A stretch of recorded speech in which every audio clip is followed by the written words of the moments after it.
Shalom, family, and welcome back to another Sound Sabbath class. Okay, so this class will be dealing with what is the meaning of life. Okay, and that's something you hear pretty often in various movies, philosophical circles, and everyone. What is the meaning of life? Why are we here? What is the meaning of all this? What's the point? So you have so many of those, and they always make it seem like the big question. And for some, for a um, sincere reason, to see, well, why are we here? And for others, on the flip side of that, it's made it seem as if, well, we're just here. There is no reason. There is no big thing or something behind it. It is what it is. So you have that. But we want to get, an understanding, biblically, scripturally, and just see what the Most High says concerning that. Is there truly a meaning, a purpose? Okay? Because if it's all for nothing, because here's the other side of it. If it doesn't matter, if it's all for nothing, then it leads to YOLO. You only live once. Live it up. Do whatever you want to do. Because after this, there's nothing. We live, we did whatever, we died, that's it. And it leads one to more so feel validated and justified for living any kind of lifestyle. And that to simply just be acceptable. But now if there's a meaning, if there's a purpose, that means there's a plan. There's an agenda. That means that there can be rules, regulations, a way I have to move because something comes after this. Or there's a bigger, purpose than just it is what it is. So a lot of it comes from that mindset as well as we'll read on and we'll understand. Let's open up to the book of the Wisdom of Solomon. And let's open up to the book of the Wisdom of Solomon, chapter 2. And let's read verse 1, because this is a big part of where it starts. The book of Wisdom of Solomon, chapter 2, and verse 1. And it reads, "For the ungodly said," so these are those who are ungodly. Those that are ungodly are those who are not trying to keep the Most High's laws, statutes, and commandments. "For the ungodly said, reason, they thinking now. Don't think they ain't thinking. They thinking, something going on up there. It says reasoning with themselves, but not aright. It's a lot of time reasoning with themselves because they're always trying to pull it out of themselves. Many thinking themselves to be open-minded, but yet so much so closed-minded. Nah, I don't need no book to tell me how to live my life. Nah, I don't need that. Nah, I don't do that Bible thing. That's it. Or I already got it. I know it. I'm good. But yet, it says, reasoning with themselves, but not aright. But not the right way. Well, that's your way. That's what you say. That's what y'all say. That's y'all book. That's y'all belief. That's what you believe. So, this is what I've taken the time to study to show to be real, true, and I've learned to accept it. So, as what it is, not try to deceive myself to believe it's something different than what it truly is. It's just the reality. So, but not aright, saying, our life is short and tedious, and in the death of man there is no remedy. Neither was there any man known to have returned from the grave. That's still some of the most popular things being said today. That can't nobody stop death from happening. So ain't nobody came back after they didn't die to tell us what's on the other side. Hey, yo, remember Marco? Man, he died last month. Hey, he back up in the living room. He said such and such and such and such. What was going on over there was such and such and such and such. You ain't getting that. So because of that, leaves a lot of people in disbelief. So how can I subscribe to something, change my lifestyle up when we don't know if that's right? Who can say? It might be, it might not be. Then I just wasted my time, wasted my life. I could have been doing something else. But I spent all my time, we love our time. I spent all my time, all my years doing this. And this ain't get me nowhere. Or this was foolish, stupid, wasting my time. So that's how we many begin to feel. Verse 2. We're born at all adventure, and we shall be hereafter as though we had never been. I said we're here on circumstance, just coincidentally. And then when we die, it's gonna be like as if we never existed, like we was never here. So, for the breath in our nostrils is as smoke, because smoke, it'll ascend up, but then it'll start to fizzle out, and then you don't even see it no more. You don't see any trace of whatever it is that was causing the smoke. Eventually it just dissipates. So, for the breath in our nostrils is as smoke, and a little spark in the moving of our heart, which being extinguished, our body shall be turned into ashes, and our spirit shall vanish as the soft air. So a lot of them say, hey, our body, it's going to turn back into ash. Just going to dissolve and break down. But our spirit, it's just going to vanish. No afterlife, no heaven or anything like that. Just energy. It'll just keep going. Return back to the sun. Be one again with nature. All different things. And our name shall be forgotten in time, and no man shall have our works in remembrance. Our life shall pass away as the trace of a cloud, and shall be dispersed as a mist that is driven away with the beams of the sun, and overcome with the heat thereof. So all these things that they're getting and figuring that life is short, tedious, and it's filled with all these sorrows and pains, and but it's going somewhere. For our time is a very shadow that passes away, and after our end there is no returning. For it is fast sealed, so that no man cometh again. Now, with all these things being said, what then is the conclusion? What then is the answer or the mindset? And it generally puts you into this place. Verse 6. Come on, therefore, let us enjoy the good things that are present, and let us speedily use the creatures like as in youth. Let us fill ourselves with costly wine and ointments, and let no flower of the spring pass by us. So the mindset becomes YOLO. You only live once. Do what thou wilt. Living my life like it's golden. Hey, have fun, enjoy it. Live a little. Drink till you pass out, till you're drunk. Smoke your woes away till you can't smoke no more. Hey, you see somebody look nice, hey, go for them. Do the thing. Have fun. Just have fun. Be free. Be free. Don't let nobody try to tell you how to live your life, because it's your life. It ain't their life, it's your life. How they gonna tell you how to live it? And you grown. Can't nobody tell you what to do. Then watch when you clock in that job. You got a lot of people. Hey, what you gotta be? Make sure you clock in. All right, yes, I got you. Now you gonna have somebody telling you what to do. But only outside of that. No, only outside of that. Just then you do what you want to do. But under that circumstance, we got a supervisor. Yes, sir. Yes, boss. All right, I'm gonna do it. I ain't trying to get rolled up again. I ain't trying to get fired. I can't lose my job. I need this job, so I gotta listen.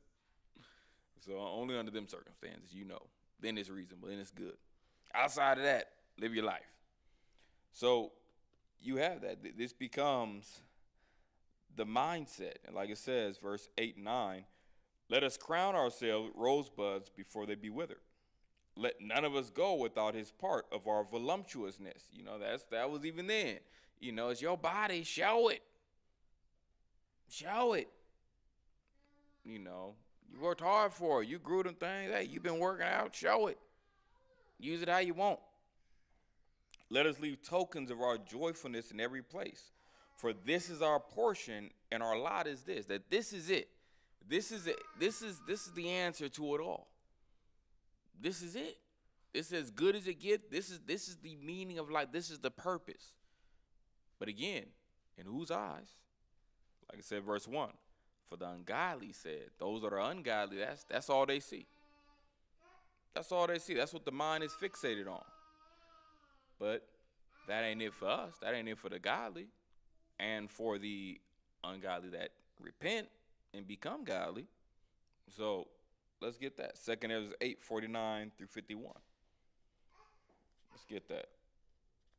2 Ezra chapter 8, verse 49 through 51. 2 Ezra chapter 8 and verse 49. And it reads, 49, and that thou hast humbled thyself. Actually, let me start verse 48. It says, in this also thou art marvelous before the Most High. Now, that's a heck of a compliment. To be marvelous before the Most High God, that's a heck of a compliment. Because I would love to be considered marvelous before the Most High God. So hopefully one day I get there and earn that.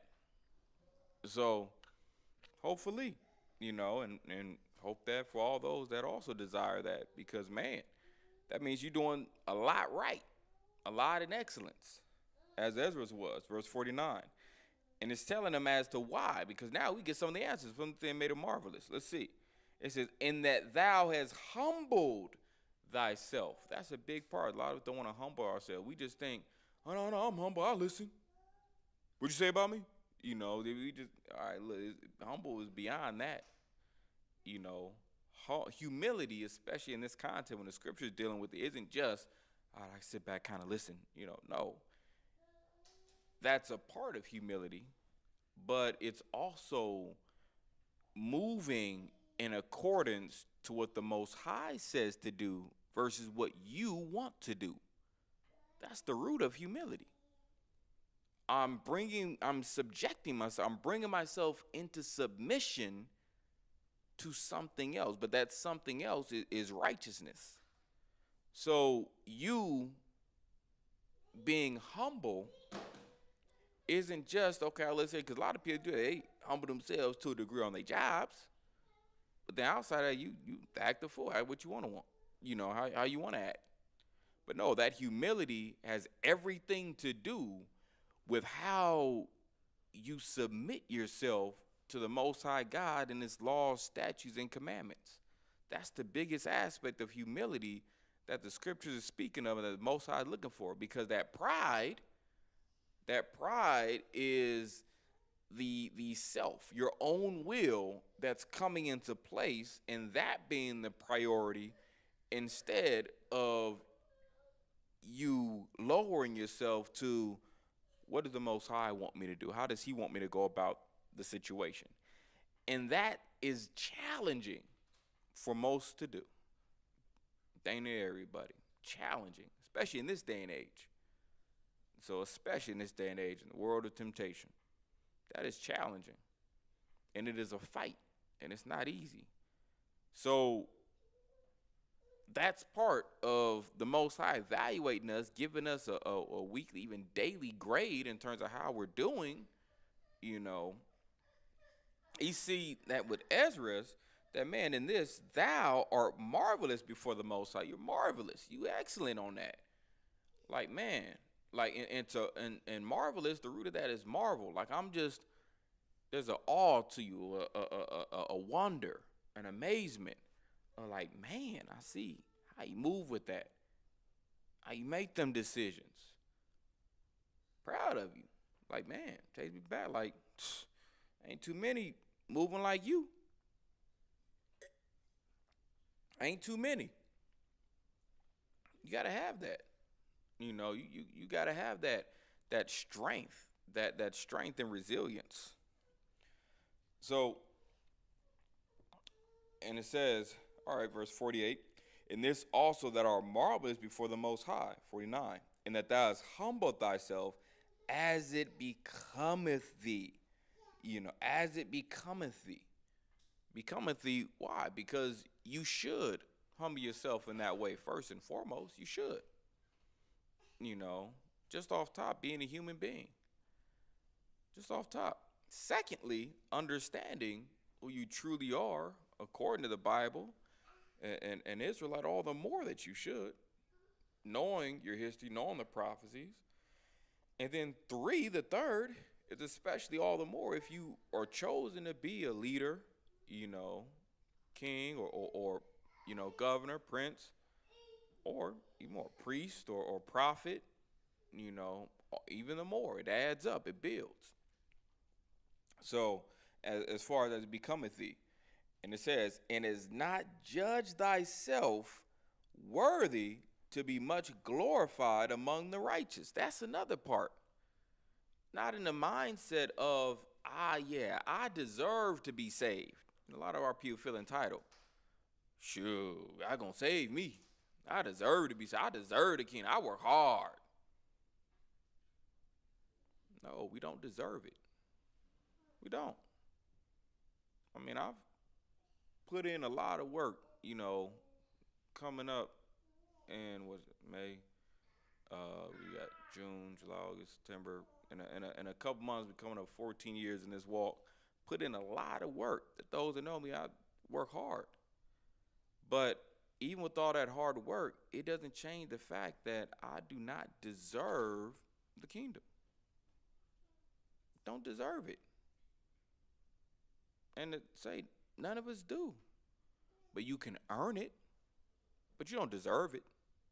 But you can earn it. There's a difference. There's a difference. Because understanding that we've all fallen short of the kingdom of God and his glory. All of us. Due to sin and iniquity. But it's the Most High God, through his grace and mercy, that he's choosing to give us the chance and opportunity to be saved. And opening the doorways for us to earn our ticket in. Earning it. So I'll be well pleased if I can, just for the opportunity, would have to earn it, to work hard towards it. And pray I endure day in and day out to be able to make it through those gates. Because that's all that matters. That's all that matters. Again, it should. But when you're in the flesh, so many distraction things come up. And you pray you can overcome them all. Which you can, it's possible. Doesn't mean you will. You could be strong year 1, 2, 3, 4, and then slip up year 5. Look at your forefathers. Adam and Eve were solid for a while, and then, eventually slipped up. Cost big time. Look at us. David was solid in his older childhood, late teens, and then his 20s. He was solid. Man was gold in his 20s. Early 30s, gold. He wasn't ruling all Israel till I believe 33, when he ruled all Israel. And they finally accepted him as king. 30 was good, but then he started getting a little older. Them 40s get. I believe he committed adultery in his 40s, if not his late 30s, but his 40s. You get comfortable, you get complacent. That's what happens. Then Solomon took it worse. Solomon's good in his youth. He was good in his youth. Some people think it's everything. You get older, you get comfortable. You get in your position, you get solidified. So, but Solomon worked because he did in his older age. But he was already setting the stage up for failure in his youth. But, anyone can fall. And I don't necessarily try to deem myself any better than any of those men. Because in those various situations, I'm not going to even try to fake the funk and make it seem as if I would do so much differently. You got people that try to do that. Man, I don't see how he would if I was said, man, sit down somewhere. Or you keep walking this walk. You'll see. It's not a hard thing to fall.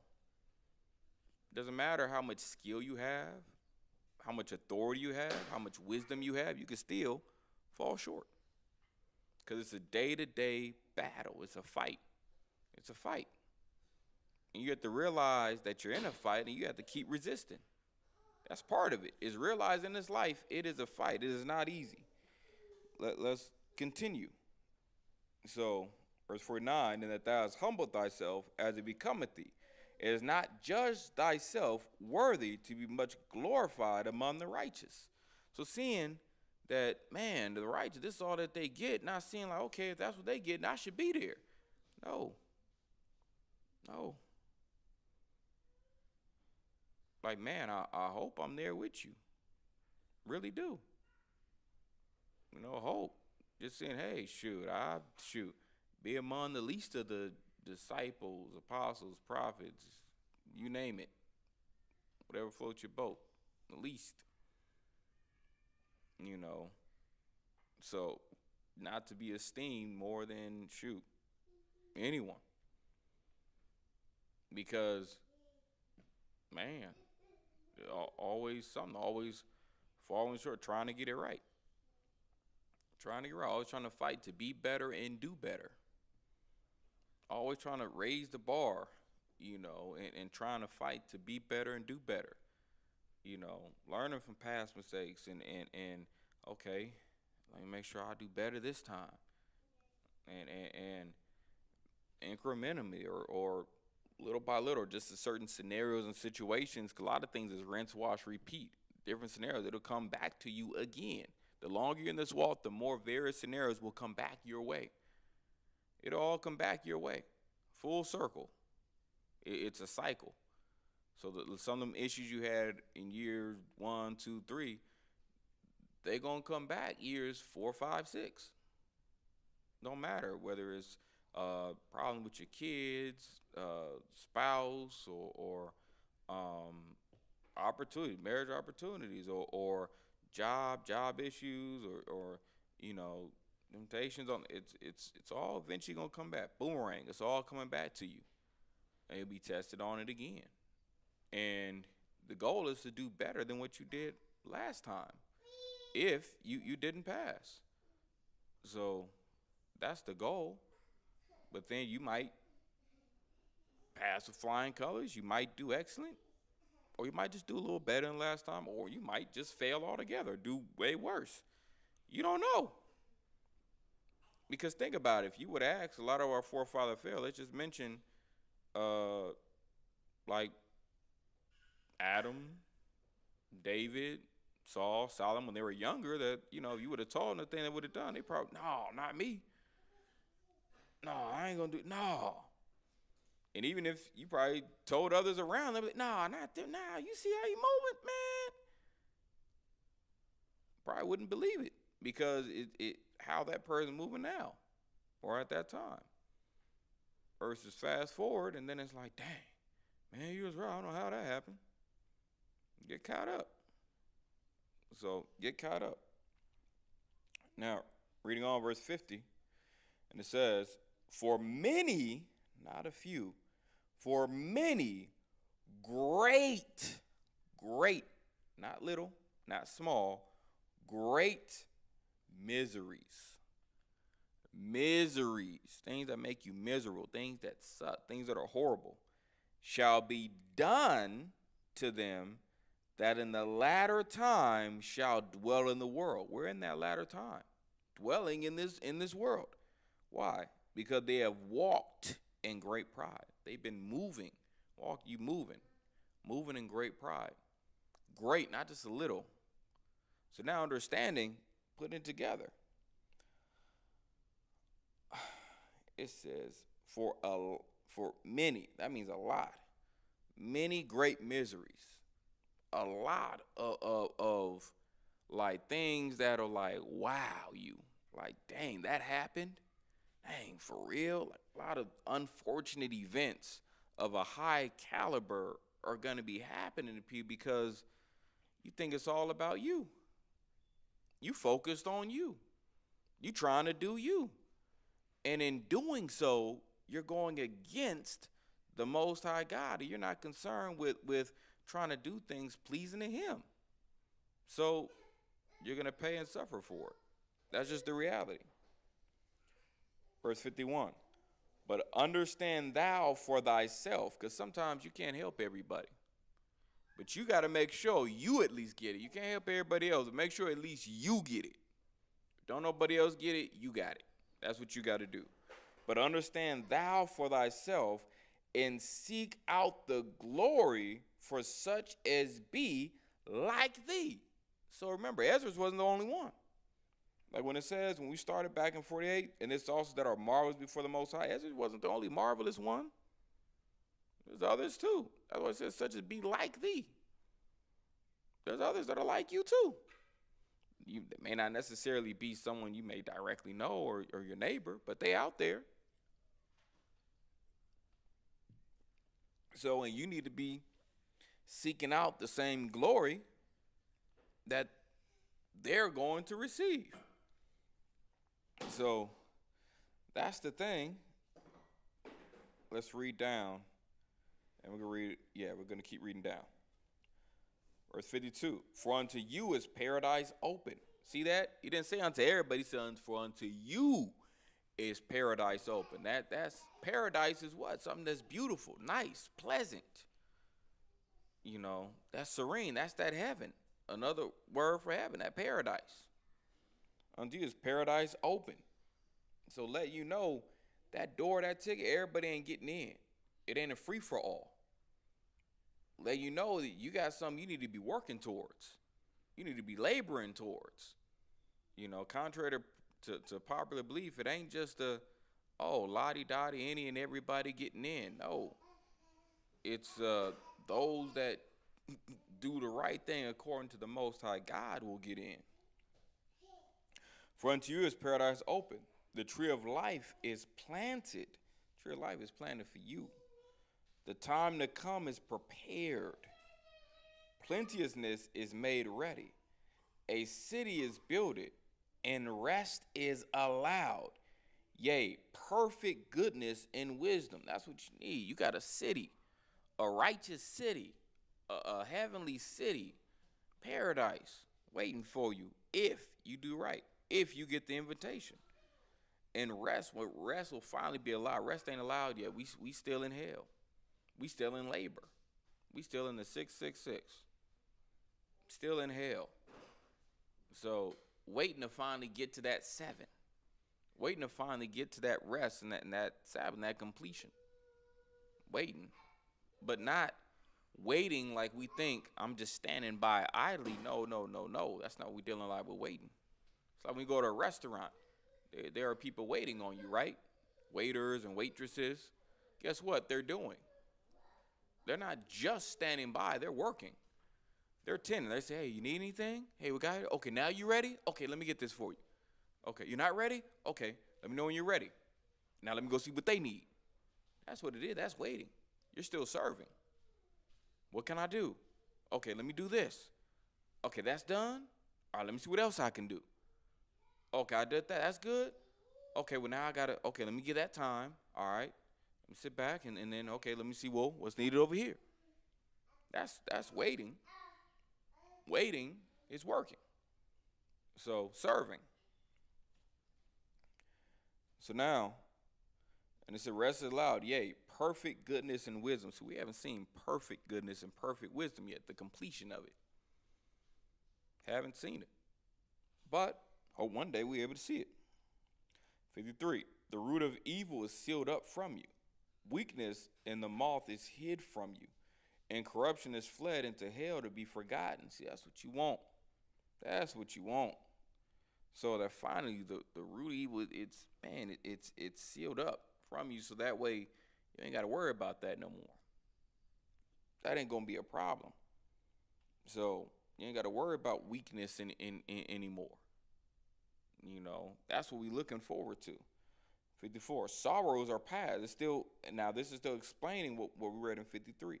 That how all these things happen. Sorrows are past. And in the end, it showed the treasure of immortality. That's what you're looking for. Sorrow, no more crying. Because what you crying about? You're crying because you got to go to work. Somehow make it happen, make this money just to pay it all back, to pay these bills, and then spend all your time here, separated from your family. It's depressing, sorrowful. Yeah, absolutely. What you crying for? Because you're always losing a loved one. They getting sick, dying on you. Relationships lost. Yeah. So I'm crying. Why are you crying? Relationship problems. Trying to look for a good, compatible spouse. Can't find them. They're difficult. And you finally get one. No, now you got to deal with all these issues and problems. So yeah. So I'm crying. But sorrows are past. And the king ain't got to worry about none of that. None of it. Nope. It'll all be all right because everyone will be at their best possible. Not humanely possible. Now you godly possible. You have ascended, transcended. You in a whole another mindset and body. Ain't no more sin, ain't no more fighting sin. No, that's all done. So all you got is good. And so that's why I say in the end, me showing, giving that the true treasure.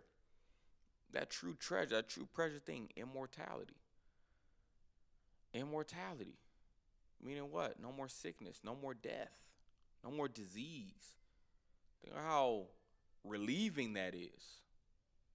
So it won't cut your life short or your friends or family members. Imagine where your friends and family members, they never die. Never die. Let's read on. 55. And therefore ask thou no more questions concerning the multitude of them that perish, because that's not what you should be focused on. People, what's going to happen to the wicked? What's all going, what all destruction is coming? That's not what your mind should be focused on, because if you're doing right, it ain't going to happen to you. You got to think about that. All destruction and stuff, that's coming for the wicked. So you should be concerned with being righteous.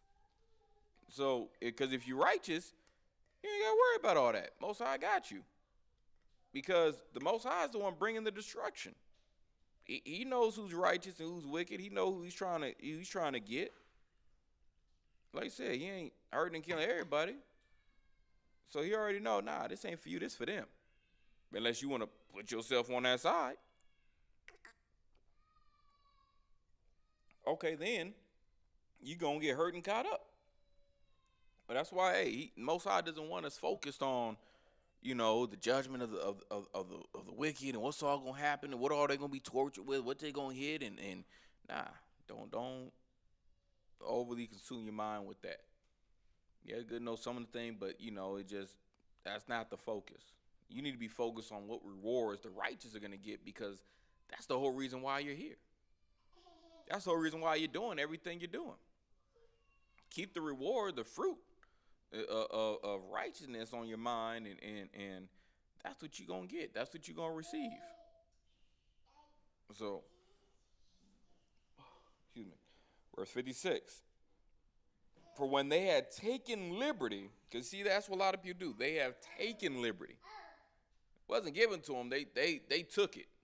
They strong-armed. They stole it. It's my life. This is mine. Strong-arming everything. My spouse, my kids, my job, my money, my house, my car, my body, my social media, everything.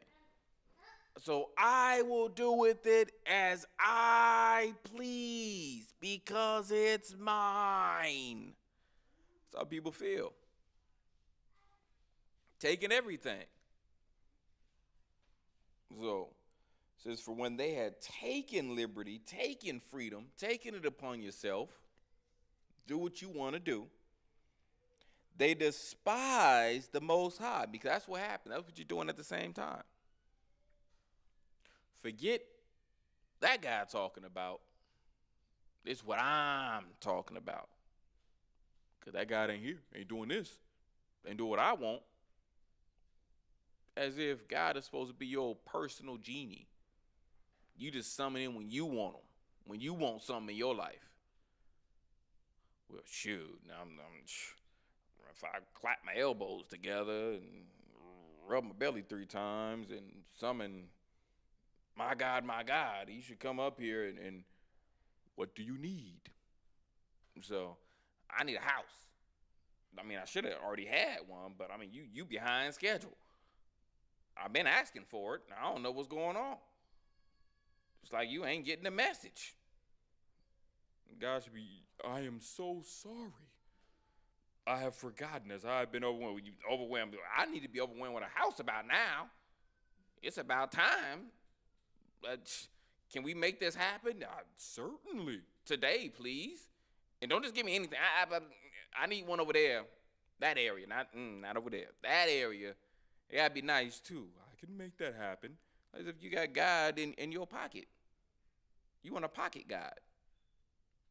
Someone when you want and when you want to deal with what you want, and then all right, put him back when I'm done. Now I'm on me. God forbid he wants you to do something. Come out. It would be nice. What you want? It's my mimosa time right now. You better have something really good interrupting this, because I got things to do. You know I got a personal relationship with you, and I got things to do. I don't know why you coming right now. So my relationship built different. Like we really, and this is really how people feel. They may not say it that way, but this is what people do. You want God to work on your time.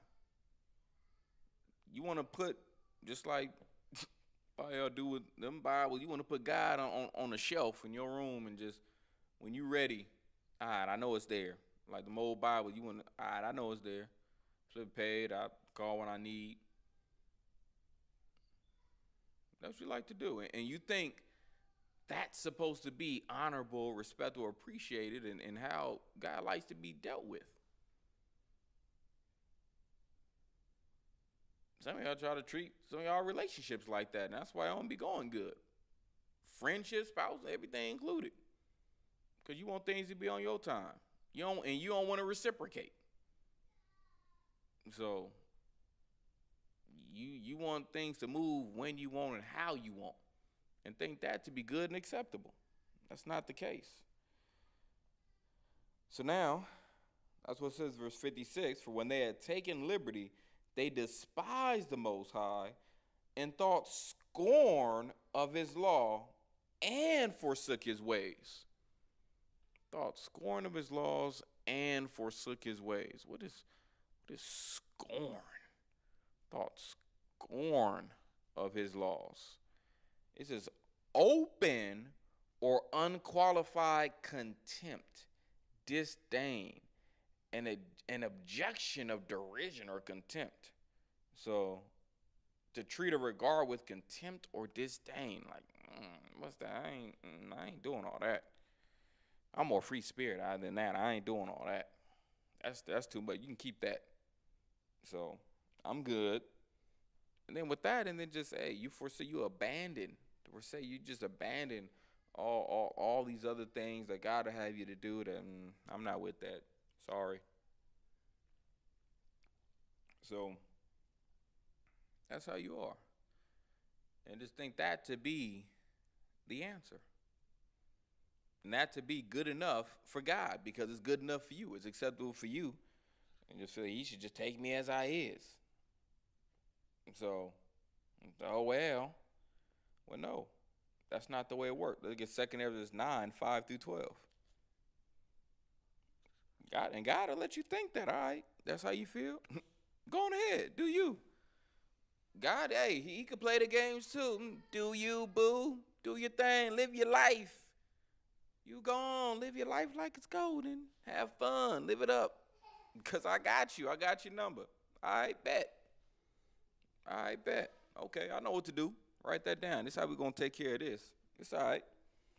I know what to do for that. Let's get 2 Ezra chapter 9. So, actually, let's Read 1 through 12. Read this down. Verse 1. He answered me then and said, measure thou the time diligently in itself. Measure thou the time, meaning you can start to begin to examine the years that have passed. He said, measure the time diligently in itself.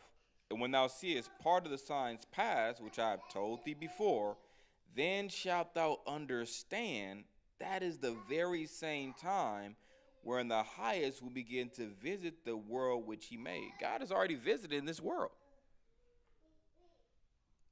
He's already visiting this world. You say, God visiting, where he at? I ain't seen him. What'd he do? He knock on the heavenly door or something? Where is it at? So he's already visiting this world. You say, how? The number one, when he's coming to visit, he's bringing incremental judgments. That's what he's doing. He's bringing incremental judgments. Verse 3.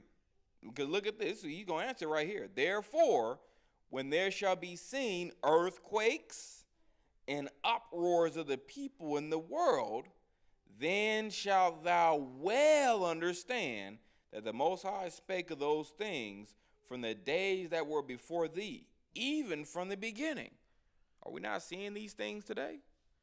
Earthquakes in various places, uproars of the people, uprisings, insurrections, coup d'etats, you name it. We're not seeing these things. Most High visiting. It's signs of the time. Verse 5. For like as all that is made in the world at the beginning and an end, and the end is manifest. The end is manifesting, and so many people still can't see it. We're in the last days.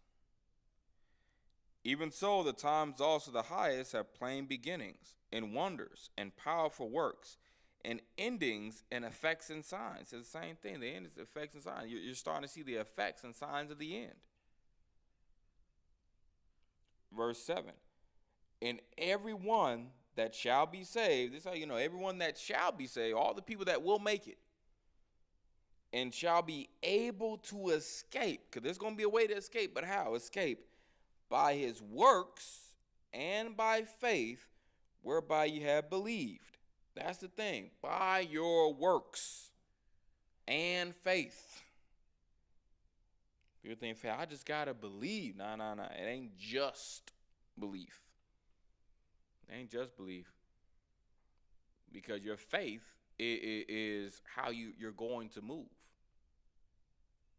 Based on your belief. If I believe this person is a good babysitter, I'm going to entrust them to generally watch my kids. Or trust, hey, watch these kids for me, because I know you're good with kids. I know you're a good babysitter. That's that faith. I'm going to move accordingly.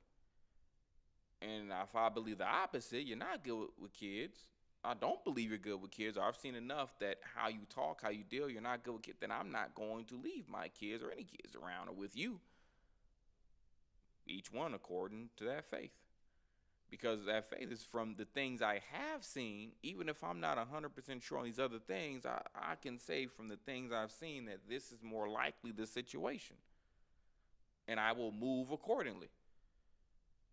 I know I've seen this person borrow money from other people, or I've gave them some little change and see this person doesn't pay back. Why am I going to give this person large amounts of money like $300, $400, $500? No, because I know you don't pay back from what I've seen on the small stuff. Or I've seen that you're very stingy when it comes down to your things. So you start to see those things that cause me to lack faith that you'll do right with this bigger thing. That's how it becomes. And people, they got that little hoopty. If you don't take care of that hoopty, you ain't gonna take care of that Maserati or that Benz, whatever, because hey, he that is faithful in little is faithful in much. He that is faithless in little is faithless in much. It carries over, because that mindset ain't all of a sudden just gonna change, because them habits is still there and a part of your character. You got to break those bad habits first. So now, verse 8. Let me read 7 again and go into 8. 7. And everyone that shall be saved and shall be able to escape by his works and by faith, whereby ye have believed. Because that's the thing, what works are you putting in? Are you just sitting back, sitting on your hands? No, you got to be putting in some work. Got to be putting in some work. Same thing on your job. If you don't work, what? You don't get paid. Some of the jobs, they be on you with, hey, you doing this, you doing that, what should you be doing? Hey, the Most High, he's expecting a turnover too. What are you producing? What are you producing? And you expect to put in minimal effort and you want raises in life? You want all these good things, but you want to give bare minimum? Your job don't even work like that. I mean, shoot, how many jobs really, they about that? Put in minimal effort and you gonna really make it. Nah. That ain't gonna work. It ain't gonna last long. Verse 8, it says, shall be preserved from the said perils. That's how you're gonna be preserved. From all the things that he mentioned that are going to happen. That's what's gonna keep you safe. Ain't no rock gonna do it, no charms, no statues, crystals and luck and rabbit's foot and lucky charms, all this stuff, and no, none of that is going to protect you. So nothing but righteousness. That's what's going to protect you. So like it says, 8, and shall be preserved from the said perils, and shall see my salvation in my land. See, the Most High, he's taking on you. It's no, don't get it twisted. It's my salvation, my land, that I'm choosing to save you because I want to, and it's my decision. See, Most High, he gonna take back command and control with everybody. And he said, as for you and those bodies that I gave you, they're gonna suffer. And then when I'm done having those bodies that I made and I gave you suffer, then I'm gonna suffer the soul and spirit of you that I created, that comes from me, that I allowed to exist, because that's my choice based on your actions. Oh, Most High, you're going to play the game. You can't play games better than Most High. He said, man, my foolishness is even wiser than man's wisdom. He said, my foolishness. He said, he can play the games. He's going to get the last laugh. So, like it says, and shall see my salvation in my land and within my border. For I have sanctified them for me from the beginning. Think about that. I have sanctified, I mean what? I have cleansed them for me from the beginning. Meaning you were already set aside to be with the Most High from the very beginning. Then what are we doing now? What's all this is part of you going through to have the life experience to show and prove and really reveal to yourself testimonial that, okay, I see how I made it here. I see why I'm here and they're there. Because else, if it was all you have known, you would say, well, what did I do to get here? How do you know I would have done these things? How do I know I would have done these things? And they would have said, well, what did we do to get here? And why do we deserve these things? You don't know. I could have done the right thing. That's what we always fool themselves. I could have done right. Just give me a chance. You didn't even give me a chance. I'm just here. I know how to fix this. We're going to play the game of life. Something like it. Game of life, right? Yeah, we're going to play the game of life. I'm going to put all the boards on the piece, all day, everything. We're going to start the clock. Let things run, put everything in existence, 12,000 years. We're going to let things rock. We'll see all decisions you make. Give you a few lifetimes to go through it and make the decisions. We're going to see how you rock. All right. Bet, we got it. We see where things are at. We see how it is. And how you got and what you got and how you ended up where you ended up. Enough said. Verse 9. Then shall they be in pitiful case. You don't want to be there. You don't want to be where they gonna be at. You don't want to be in pitiful case. Which now have abused my ways. You abuse it. Take full advantage of of God's green earth. You take full advantage of it. And they that have cast them away despitefully shall dwell in torments. You know, you cast away all the grace, mercy, and laws of the Most High despitefully, snuffed at it, you will dwell in torments. You ain't just visiting. No. Oh, no. You're not going to visit the torments. You're going to dwell in them. You're going to dwell in it. You're going to live in torment. Live in torment. Most people wouldn't even want to get tortured for a moment. Experience torment for a moment. You got to live there? Like this is where I lay my head. I sleep, eat, breathe here? Oh, yeah. Whole nine. Perpetually. No, you can miss me with that one. No. Pretty much let anything happen. Shoot, like you told Christ, boy, be saying a whoop with the rods and whoop me with the rods, anything. Let me lose my anything. Nothing is anything in comparison to a dwelling in torment forever, because all that other pain is going to be momentarily. I don't care if that moment is a minute, an hour, or a day. It is momentarily compared to dwelling in torment forever. Man, forever. Tell the Most High, man, correct me every time, by whatever means necessary. Any means necessary. So nothing else matters. All or nothing. Nothing else matters. I should. If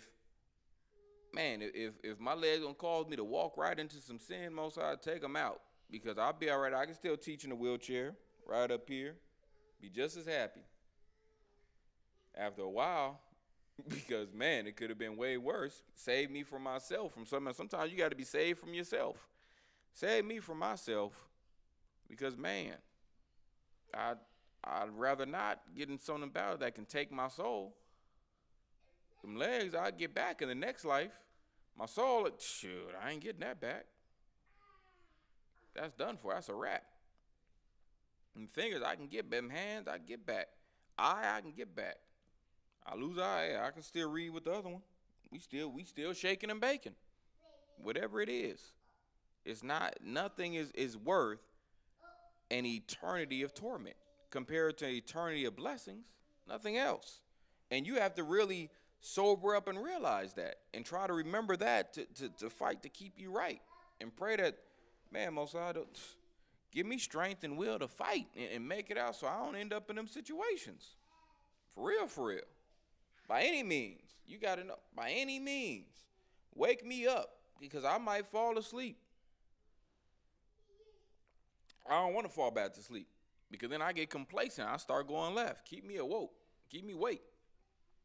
So I got to get hit by a Mack truck, so be it, because it's that serious. Because what else is there? When you really know the truth, what else is there? Let's get deal. What good do you gain the whole world but lose your soul? You could have everything. You could literally be the person who owns this globe. You own it. Every country bowing down to you. Boom. You the man or the woman or the child. Boom. You top dog. What good is it if that's for a year, 5 years, 50, heck, 500, when compared to an eternity of suffering? Eternity, just keep going on and on. You got to think, it's nothing. I'm like, you can have that. Go ahead. Rule the world. Have your fun. If all I can rule is a corner in my house, because my wife, We're on the rest of, I got a corner. You know, thought it was funny. I got a corner. If all I got is a corner, that, hey, at least that's that. I got a corner. At least I got something. May not be a lot compared to the world, but at least I got that corner right there. I'm gonna make my corner look nice. Put up some posters, a couple of drawings. Put a couple of drawings. We're gonna be all right in my corner. I'm gonna make it a beautiful corner. That's all right. My corner gonna be nice. Everyone else can laugh at my corner. That's okay. I know, hey, it's all I got for now, but in the future I'm gonna have a lot more. Don't worry about it, sweetheart. Don't worry. I'm gonna have a lot more. It's coming. It's coming. Sooner than you believe. When you're waiting for something, it feel like it's forever. Right? When you're waiting for it, it's coming, you waiting for it, feel like it's forever. But your mind finally off of it, and you preoccupy other stuff, that stuff come like that. So it don't matter how much time you kind of get when it's limited. It's always gonna feel like it's too short when you having fun and enjoying and living my life like it's golden. But when it come to pay up on some negative stuff like them talk, all it's gonna feel like it was never long enough. That's all it's gonna feel. It don't matter how long it is. Like remember, Satan mad. Satan has had thousands of years. He's at to have us do whatever, and Satan mad that the time is short. You read that in Revelation, he mad that the time is short. Like, dang, time almost up because it ain't been long enough. Thousands of years. Doing all types of wickedness. Living free in wickedness. Tempting others, but still never enough. I should go to show you. It ain't ever going to be long enough. Let's continue. Verse 10. It says, for such in their life have received benefits and have not known me. A lot of people, they've received, since everyone be thinking, oh yeah, God bless me, God bless. Yeah, God is blessing you. A lot of people, yeah, you're receiving benefits of God, even though you may not know him at all or know him the way that you should know him if you are righteous. But yeah, God, he blessed because he allowed Satan to bless. It still come from him. And you're doing the wrong things. People say, well, how, God bless. Yeah, you blessed. You blessed, all right. But a blessing on the side you're getting them from, that's going to be temporary. God got that on the temporary side. Not the eternal side. You want to work for them eternal blessings. Them you working for the temporary blessings right now. God got the temporary on this side and the everlasting on this side. He tell you, hey, you can choose. Hey, I said before you, fire and water. Reach forth your hand for whichever one you want. That's what he tells in the scriptures. You want the fire or the water. It's up to you. So, 11. And they that have loathed my law, why we gotta do this? Dang, another feast day coming up. Dang, sad, I can't do this. Dang, I had a good job, I can't get that job. I didn't even work on the Sabbath. I can't do that. Everything complain. God don't want me to move this way, move that way. And they that have loathed my law, while they had yet liberty, while you had the freedom, the ability, the time, says what? And when as yet place of repentance was open unto them, repentance, that door was open. The door was open. Understood not, but despised it. You didn't choose to understand. You didn't sincerely seek to understand, but rather just despised it. 12. So the same must know it after death by pain. You really want to waste a whole lifetime. You can waste your whole life. To now after death, you got to know about pain, suffering. That's it. Back, no trade back. That's it. It's done now. You done waste a whole 30, 40, 50, 60, 70, 80 years whenever you die. You done waste that whole time. Then the longer time goes on, the worse it gets. You done waste all that time, and you never got right. Now you got it. Now it says you must. It ain't optional. You must. You obligated now to know it. Now I just think, no, you gonna know at that time, but by pain. Oh yeah, you gonna know you was wrong. Yeah, you gonna know your whole like, yeah, you was wrong. But now you gotta know by pain. Eternally. Eternal pain. That's the worst way to go out. No, that's the worst way to go out. Ah, shoot, prayer. No, no, don't let me go out like that. No, no, no, no, no, no, no, no, no. Let whatever judgment got to happen to me to keep me from that. Oh yeah, I mean that. Whatever it take. Whatever it take. Because I can't end up there. The scriptures say, what good is it? You got whole body intact, but all that going to be destroyed. Better if you would have just cut this off, whatever it is that was infected, so that the rest of you can make it, and that part just die. Better lose just that foot than the whole body, just that hand than the whole body. So that'll be the better thing. You want to do the better thing, the worst thing. So, but like it says in 13, and therefore be thou not curious how the ungodly shall be punished. Give them that reminder again. But with all that still being said, don't try to worry your pretty little head too much about what all's going to happen to the wicked and ungodly, how they be punished and when. But inquire rather, the thing you should be trying to research and find out is how the righteous shall be saved. How they going to make it. Why?